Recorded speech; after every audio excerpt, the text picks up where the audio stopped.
আসসালামু আলাইকুম। আশা করি সবাই ভালো আছেন। এই গাছগুলা ভুট্টা গাছ। আসলে সবাই চেনেন। এই যে এইগুলা হচ্ছে ভুট্টা গাছ। এই যে ভুট্টা গাছ এমন হয়, কি সুন্দর সুন্দর ভুট্টাও ধরেছে। এই যে ভুট্টা ভুট্টা চুল এইগুলা। আর এই যে এটা হচ্ছে ভুট্টা।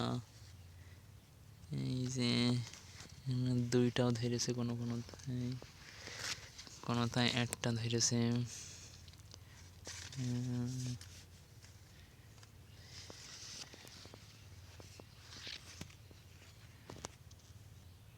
ভুট্টা গাছের নিচ